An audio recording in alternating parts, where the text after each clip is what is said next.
Hello, everyone out there. There's time for another snippet from the Ella Johnson Show. Listen, okay, now let's talk the election. It happened last Tuesday, okay? And that was election night. Everybody sat by their televisions and checked on their phones and checked social media because everybody was interested in what was going on with the election. I mean, people from other countries were checking out to see what was going on with our election. So we were a little nervous, especially those people that are for Biden. That first night, that's all the people that actually went that day and cast their votes. And, some of us went to bed that night and we were just like, Jesus. Probably called on them a little bit more than you usually do. I'm just saying, right? So we got up over the next 3 days or so. They were counting the votes. And Saturday, probably around 11-ish or so, 11:30, because I was watching it when CNN made the call. But they announced that Joe Biden is our president-elect. And people started celebrating in the streets. People were sending their congratulations on social media. It was just a good feeling. And I don't know if you were able to see Van Jones on CNN.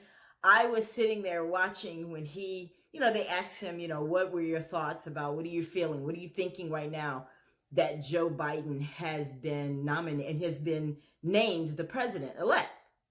And he went into this emotional spiel. It was just touching. I cried with him. I'm just going to tell you, it almost felt like people could breathe. Well, I know you're probably not surprised. I know I was not surprised, but President Trump is not conceding. Not that, you have to concede. Let's just get that right. Okay, let's just get that straight right now. You don't have to concede. Trump, you do not have to concede. January 20th, midnight, you got to go. It's up, whether you concede or not. And it's not like I said, it's not like you have to concede. It's just a respect thing that's a norm in this country, to just concede and help the next person move into the office, more efficiently because you're preparing them, letting them know what's been going on. By now, President-elect Biden is supposed to have access to the briefings, but Trump is stopping all of that. He being petulant? Yes, he is. But I mean, hasn't he been petulant all along? I mean, let's just be real. He's been acting like a child from day one. So we should not be surprised, right? We are. He is filing all of these frivolous lawsuits, in Michigan and different, I think Pennsylvania, all of these different states. Guys, listen, he is 0 for 10. 0 for 10. That means that he has filed 10 and has lost every one. Today, I think I heard where he was, there was someone that they got to file an affidavit and signed it, notarized everything, saying that he witnessed the postmaster doing this and doing that, in their location, just being fraudulent with the ballots. Come to find out, that was a lie. I know that people say, well, Ella, it's his right. Like he can file these lawsuits. Yes, he can. But guess what? He's going to have to turn over a lot of votes to win. I think in some states, Biden is up like 14,000, 20,000. So he's going to need tens of thousands of votes to be turned over by what he finds.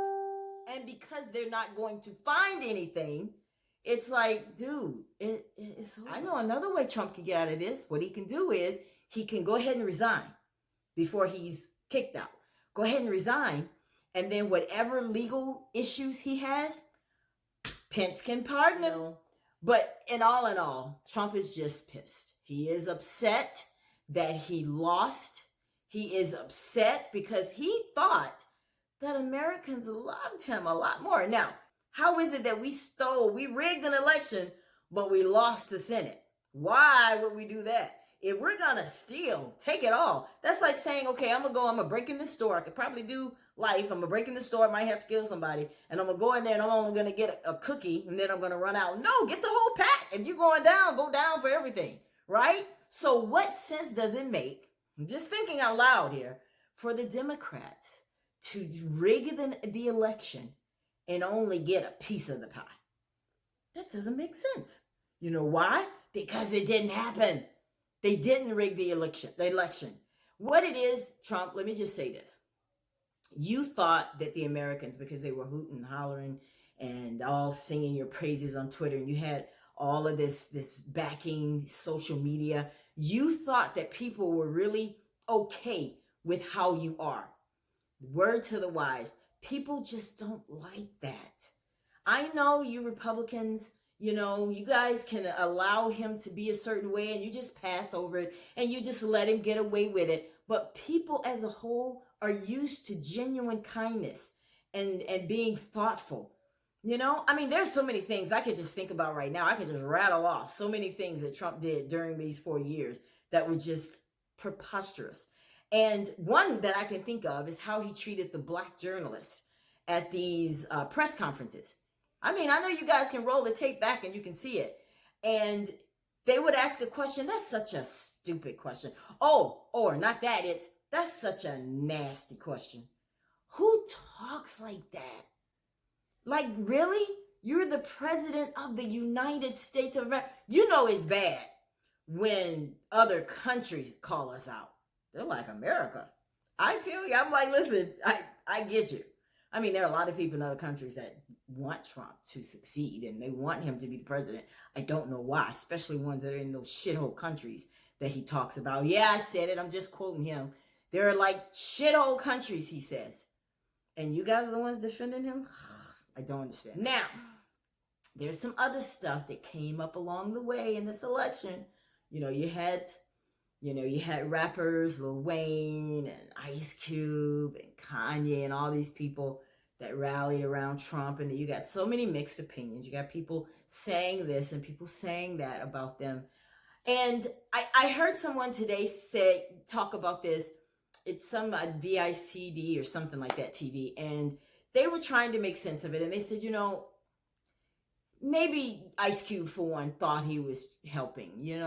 He was like, wow, I got this phone call and he really wants to help the black people. And maybe I could go and take one for the team and do this. But you have to look at what has happened to the ones before. That's the first thing I would have thought. Well, let me see now.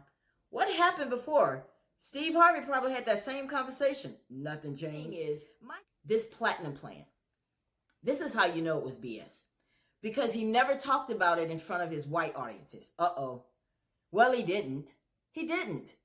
He talked about it in front of the black people at the church or wherever they were. I think it was in Atlanta, Georgia, somewhere where he went.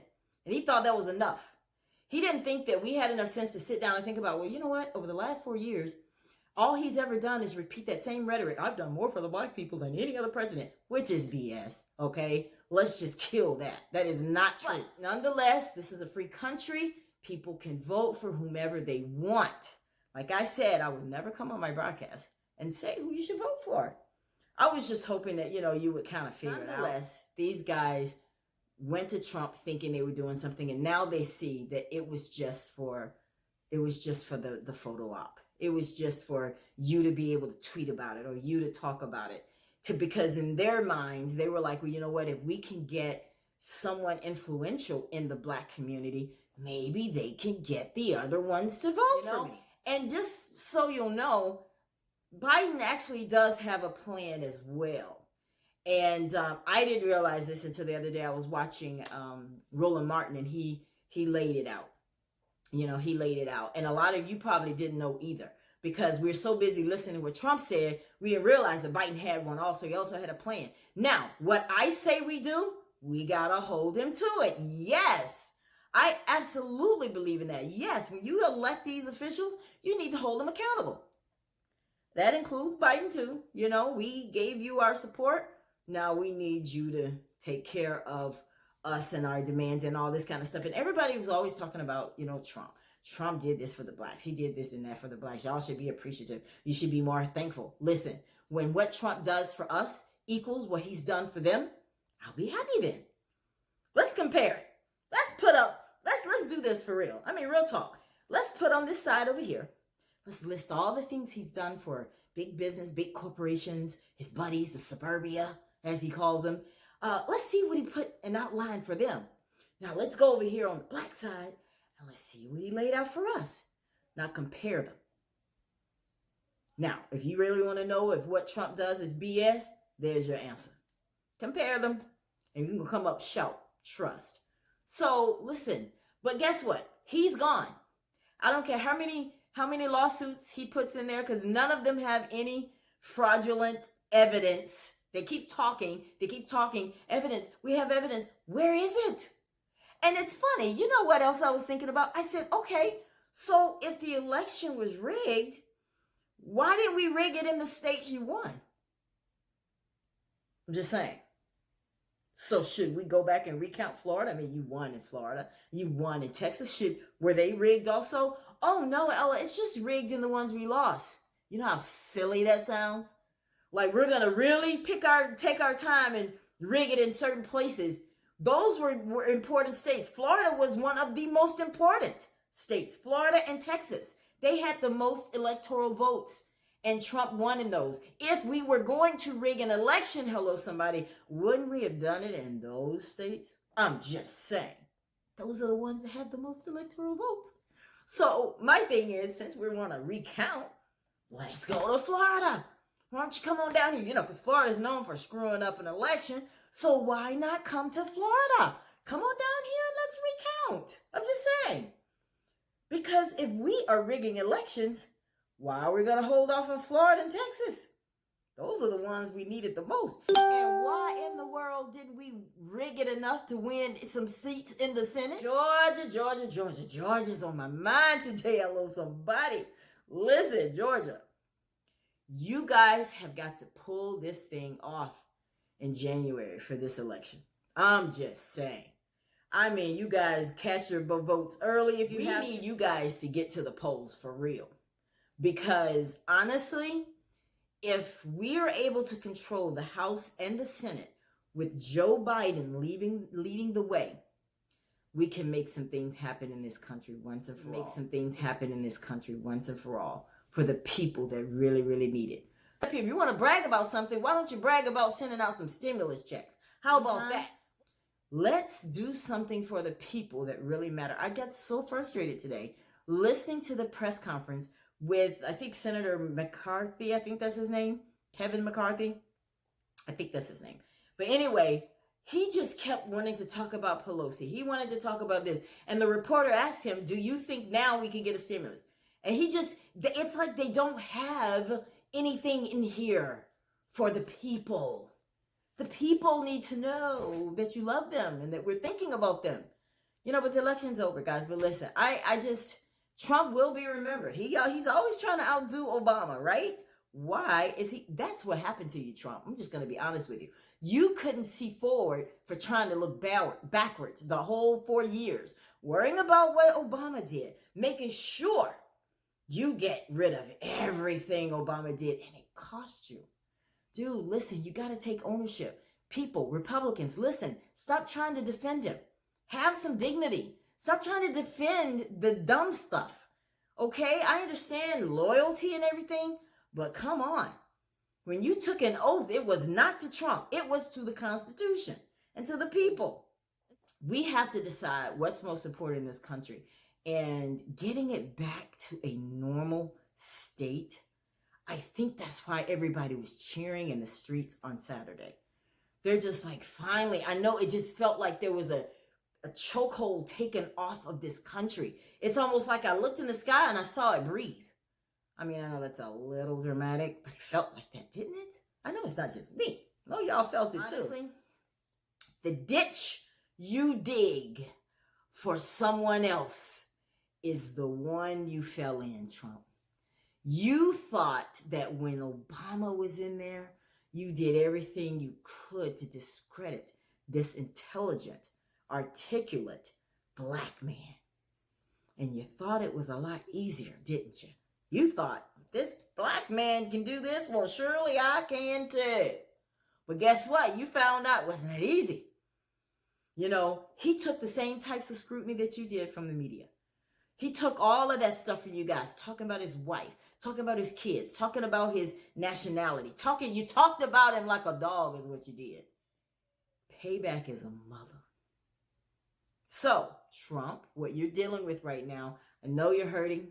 I'm not trying to discount that. I know the Republicans are hurting right now. I'm not trying to discount that. But listen, 4 years ago, Hillary was too. And she had to make a decision that next morning after it was announced on television. She didn't wait for the electoral votes. She didn't wait for inauguration. She didn't wait. She did it the very next day. And she said, you know what, guys? We have to work with him. America has made their choice. They chose Donald Trump, and we have to all rally around him and give him a chance. Those are her words. So why can't Donald Trump do that? I tell you what he's going through. He's thinking, how is it that Obama beat me at something? Well, listen, Obama beat you at a lot of stuff. Like, you'll go down in history as being one of the three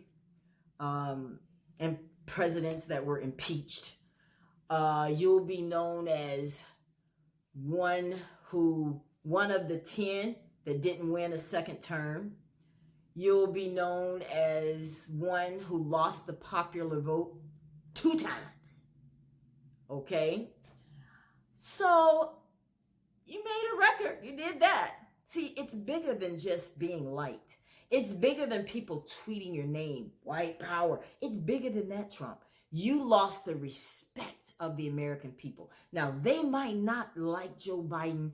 A lot of people that may have voted for him may not be feeling him yet, but they hated you that much. I knew it. I said it. I said, if this many people are going to the polls and they're doing it early, they're trying to make a statement, and they did. Because you know what? Yes, 72 million voted for Trump. And speaking of that, how is it a president that's responsible for the worst pandemic we've ever had in this country won that many votes? He shouldn't have won that many.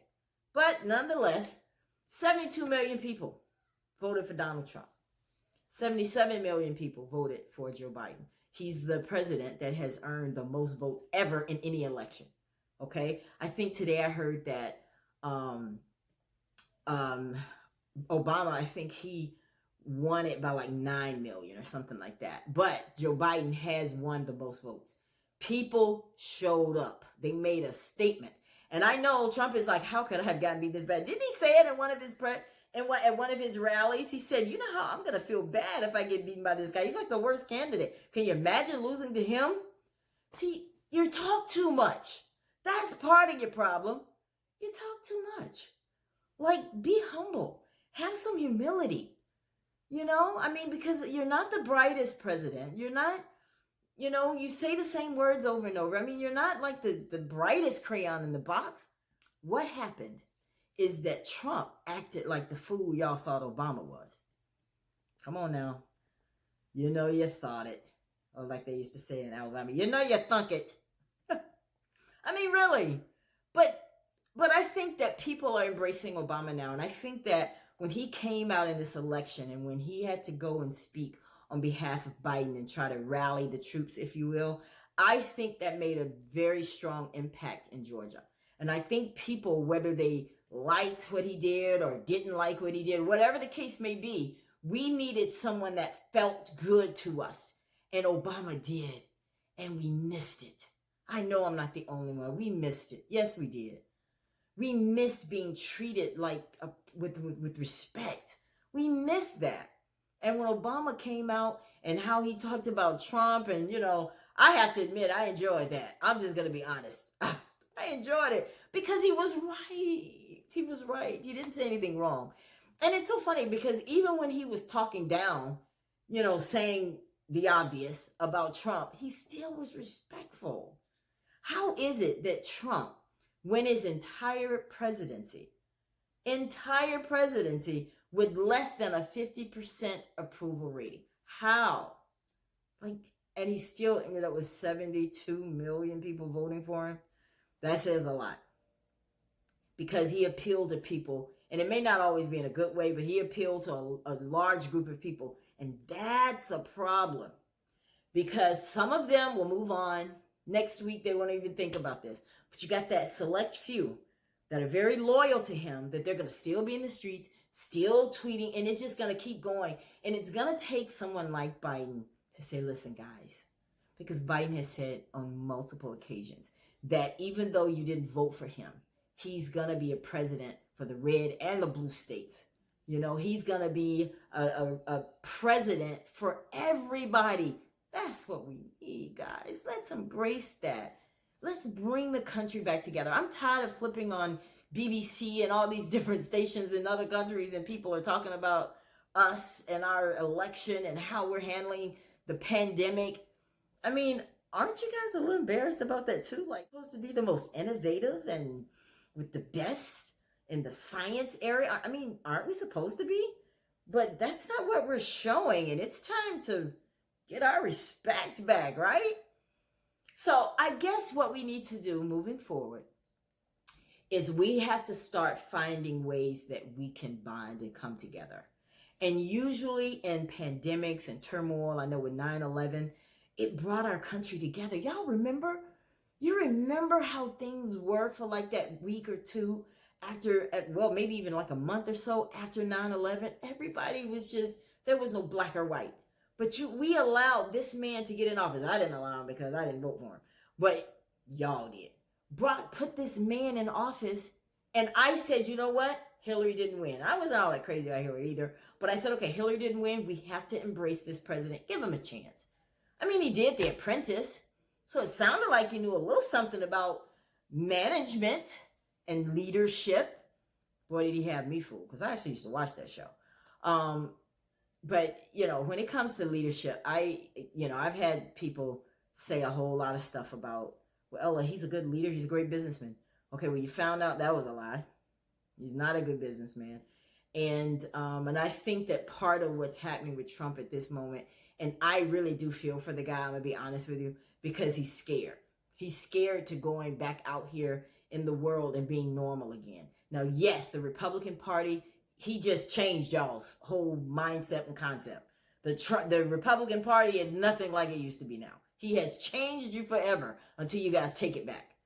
But I think he's afraid to get out here in the real world, and now you're going to be treated like you're not the president, okay? Because the DA for New York is not having it. She's just waiting on you to get out so she can, you did the crime, you got to do the time. And this is the thing. You deserve the same thing anyone else does. You deserve to be treated as an innocent person until you're proven guilty. But they're coming, and I think that's what he's nervous about. Stuff that he's going to have to answer to, and I think that's what's making him a little nervous. But nonetheless, guys, listen, we did that. We did it. We can breathe. Oh, yes. How does that feel knowing that come January 21st, we're going to have a new president, President Joe Biden and Vice President Kamala Harris? Listen, I'm excited. I wish them the best. I wish our country the best. It's time to come together, guys. Okay? It's time to come together. Teamwork makes the dream work, baby. So let's do that. All right. This has just been another snippet from the Ella Johnson Show. See you next time.